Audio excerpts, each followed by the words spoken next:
Welcome to this explainer. Today, we're going to paint a picture of one of the most violent, extreme sequences in the cosmos. We're tracking exactly how a giant, beautifully luminous cloud of gas transforms into a literal pitch-black tear in the fabric of space, a black hole. Let's dive right into a stark cosmic truth. These terrifying voids, they don't just spawn out of nowhere in the dark.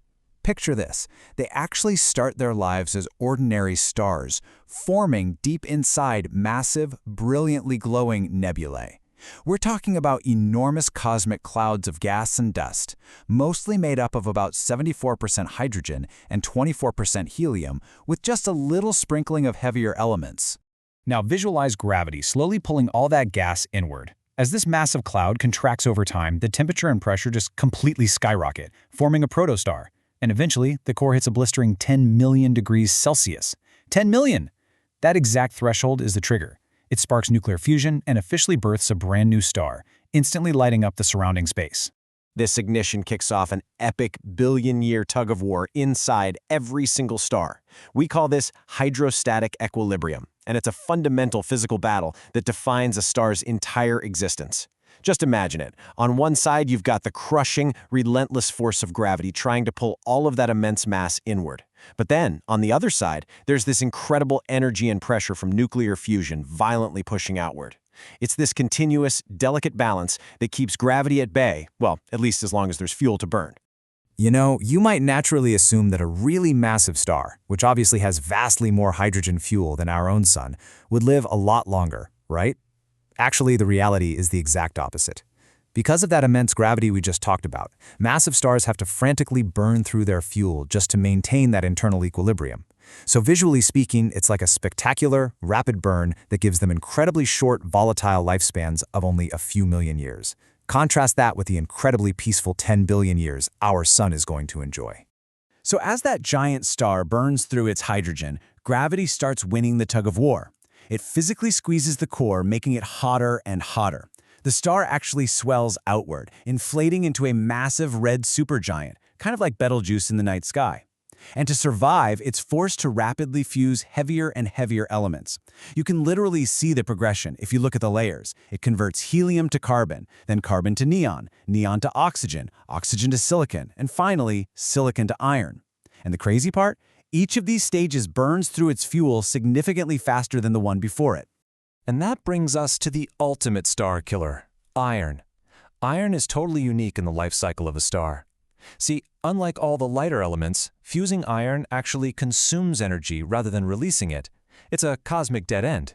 Because of this, the absolute moment the star tries to fuse iron, it instantly shuts off that outward fusion pressure. The internal engine just dies. This mathematically guarantees the star is going to lose its lifelong battle with gravity. With that fusion engine shut down, the dead iron core begins to physically swell as more and more material just rains down onto it. It keeps growing until it hits a very specific critical mass called the Chandrasekhar limit, which is right around 1.4 solar masses. This right here is the exact mathematical tipping point, because beyond 1.4 solar masses, gravity finally and definitively overwhelms any remaining outward forces. Complete collapse is now inevitable. What happens next is honestly hard to even fathom. Gravity instantly crushes that massive iron core. Imagine taking an object larger than our entire Earth and collapsing it down into a sphere the size of a city, and it does this in under 1 single second. The visual speed of this core collapse is a staggering 70,000 kilometers per second. During this totally extreme compression, electrons and protons are violently smashed together to produce neutrons and neutrinos. You're left with a core that has a density of literally billions of tons per teaspoon. But when that collapsing core reaches peak nuclear density, it suddenly halts. Bam! The outer layers of the star, which were in total freefall, violently crash into this new hyperdense core and are immediately repelled outward. This triggers a gigantic shockwave, giving us a spectacular Type II supernova explosion. It's one of the brightest visual events in the universe. This blast releases the energy of billions of nuclear bombs detonating all at once. For a few weeks, this single exploding star will literally outshine its entire host galaxy. Now, depending on the original mass of the star, we get vastly different cosmic aftermaths. Let's look at how this maps out. A smaller star, like our sun, is going to peacefully become a glowing white dwarf. Medium massive cores halt their collapse and become those 20-kilometer-wide neutron stars. But notice how only the truly massive giants, the ones with remaining cores greater than 3 solar masses, face the ultimate infinite collapse. For those extreme cores over 3 solar masses, absolutely nothing, not even neutron pressure, can stop the crush of gravity. The core just keeps shrinking. Gravity pulls so hard that the escape velocity, the speed required to break free, actually surpasses the speed of light. And since nothing is faster than light, nothing escapes. It crosses the event horizon, literally disappearing from the visible universe. And just like that, a black hole, like the famous Cygnus X1, is born. To really visually grasp this terrifying density, imagine taking the immense mass of our entire sun and magically crushing it down into a tiny sphere with just a 3-kilometer radius. Or, if it's a bit easier to picture, imagine shrinking our entire Earth into a tiny glass marble. That is the truly incomprehensible scale of extreme compression we're talking about when a stellar black hole forms.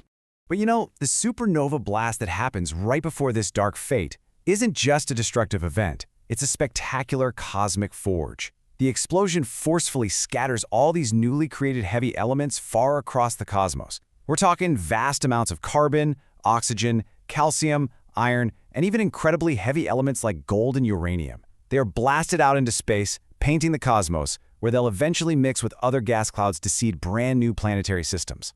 Because of these massive star deaths, the universe is fundamentally enriched. Think about this. The iron in your blood, the calcium in your bones, and the oxygen you are breathing right now were literally forged in the dying hearts of ancient titans. They played an absolutely crucial role in creating the elements that make planets, oceans, and life itself possible. As Carl Sagan so perfectly captured it, we are made of star stuff. So knowing that these catastrophic explosions and the crushing dark depths of black hole formation are directly responsible for our very existence, I want to leave you with this final haunting thought to ponder. If life requires the violent death of massive stars, what other profound cosmic wonders are currently being forged in the unseen dark reaches of our universe today? Thanks for exploring this explainer with me, and always keep your eyes on the stars.